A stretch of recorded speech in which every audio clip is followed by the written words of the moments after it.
बारिश के मौसम में कुरकुरे और करारे पकोड़े तो सभी को बहुत पसंद आते हैं और अगर ये पकोड़े मूंग दाल के बने हो तो मज़ा दोगुना हो जाता है। गाइस, मैं आज आप लोगों के साथ मूंग दाल के पकोड़ों की रेसिपी शेयर कर रही हूँ। आप चाहें तो इन्हें मूंग दाल के भजिए भी कह सकते हैं। ये बहुत टेस्टी लगते हैं और एकदम क्रिस्पी और करारे बन के तैयार होते हैं। आप इसकी आवाज़ सुन के समझ ही गए होंगे। तो चलिए, आज मैं आप लोगों को स्ट्रीट स्टाइल मंगोड़ों की रेसिपी शेयर कर रही हूँ।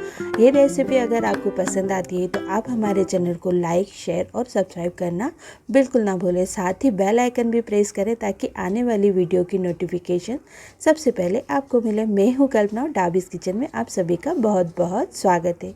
तो गाइज़, यहाँ मैंने 2 कटोरी मूंग की दाल ली है जिसे मैंने अच्छे से वॉश कर लिया है। अब हम इसे थोड़ी देर भिगोने के लिए रख देंगे, यानी कि आपको इसे 2 घंटे के लिए भिगोने के लिए रख देना है। तो आपका समय बचाने के लिए मैंने इसे पहले ही भिगो के ले लिया है। गाइस, ये बहुत ही अच्छी तरह से फूल गई है।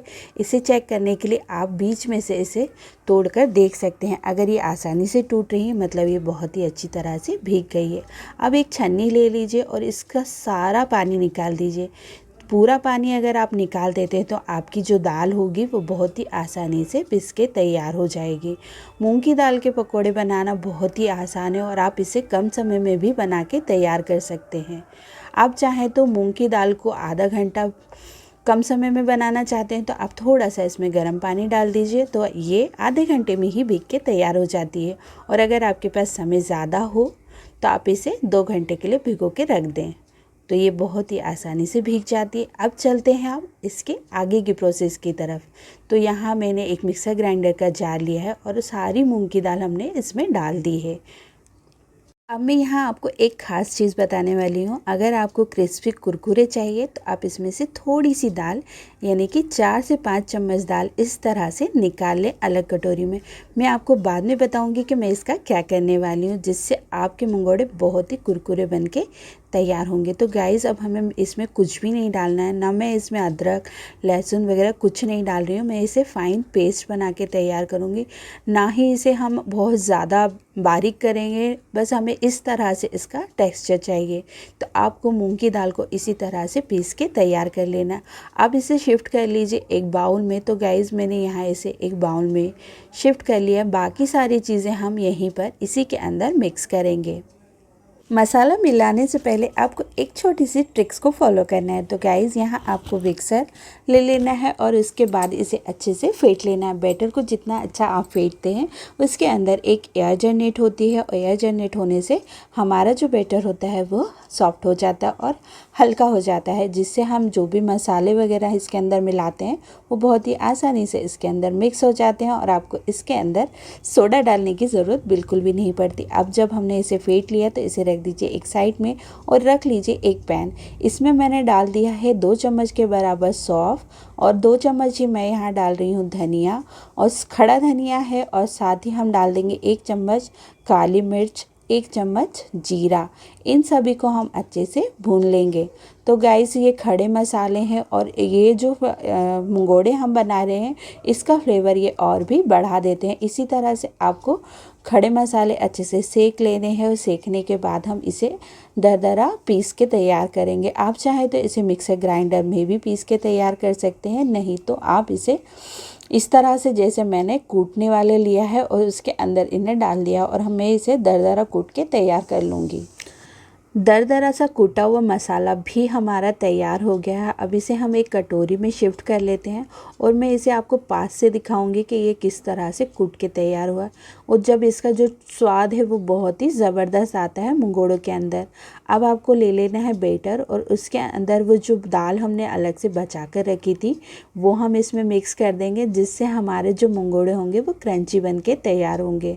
तो गाइज़, यहाँ अब आपको मसाला मिक्स कर देना है जो आपने कूट के तैयार किया है, यानी कि पीस के तैयार किया है, और साथ ही हमने इसमें डाल दी है बारीक चॉप की हुई अदरक ऑनियन बिल्कुल ऑप्शन है, अगर आप चाहें तो डालें, नहीं तो आप उसे स्किप कर सकते हैं। फिर डाल दीजिए हरी मिर्ची और ढेर सारा हरा धनिया, कुटी हुई लाल मिर्च, बहुत टेस्टी लगती है इसके अंदर। अब डालना है आपको यहाँ चावल का आटा, आप चाहें तो चावल का आटा यूज़ कीजिए या फिर बेसन, और डाल दीजिए साथ में हींग। हींग का फ्लेवर बहुत ही अमेजिंग आता है इस रेसिपी में। और नमक स्वाद अनुसार। और थोड़ा सा फ्लेवर और बढ़ाने के लिए मैंने इसमें डाला है 1 चम्मच के बराबर अमचूर पाउडर। तो गाइज़ इससे इसका जो मसाले का जो टेस्ट है बहुत ही चटपटा और मज़ेदार होता है। तो आपको बहुत पसंद आने वाली ये रेसिपी, एक बार ज़रूर ट्राई कीजिए।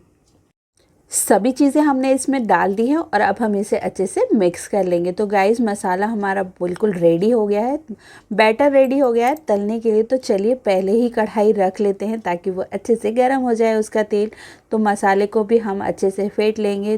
गाइस मैं यहाँ आपको एक ख़ास टिप्स देना चाहूँगी, जब भी आप नमक इसमें ऐड करें, जब आप पकोड़े तलने जा रहे हों तभी इसमें नमक ऐड करें, नहीं तो नमक बहुत जल्दी अपना पानी छोड़ने लग जाता है और बैटर आपका बिल्कुल पतला हो जाएगा। इसी थिकनेस से हमें बैटर को बना के तैयार करना है। तो चलिए अब मैं आपको डाल के भी बता देती हूँ कि पकोड़े हमारे किस तरह से डलेंगे और किस तरह से ये तल के तैयार होंगे। बस इस तरह से आपको थोड़ी थोड़ी दूर में बैटर को डालते जाना है और इन्हें बिल्कुल भी चलाना नहीं है। जब आप इसे चलाएंगे तो जब ये पूरा एक लेयर इसकी नीचे से हल्की सी सिक जाए, उसके बाद आप इन्हें अलट पलट मध्यम फ्लेम पर करते जाएं। बीच बीच में इसकी फ्लेम को थोड़ा कम और थोड़ा ज़्यादा करें। उसके बाद ये बहुत ही अच्छे से कुरकुरे बन के तैयार होंगे, अंदर से सॉफ्ट और बाहर से क्रंची। मैं आपको पास से इसका टेक्सचर भी दिखाती हूँ कि ये कितने अच्छे बन के तैयार हो रहे हैं। तो गाइज़ इस तरह से आपको इन्हें तल के तैयार कर लेना, अलट पलट करते जाइए और जब तक इसका एक अच्छा सा कलर नहीं आ जाता तब तक इन्हें तल लीजिए और उसके बाद इन्हें एक प्लेट में निकालते जाइए। तो गाइज़ ये बहुत ही टेस्टी लगते हैं। एक बार इस रेसिपी को प्लीज़ मेरी तरह से ज़रूर ट्राई कीजिए और आपको अगर ये पसंद आती है तो इसे लाइक और शेयर करना बिल्कुल ना भूलिए।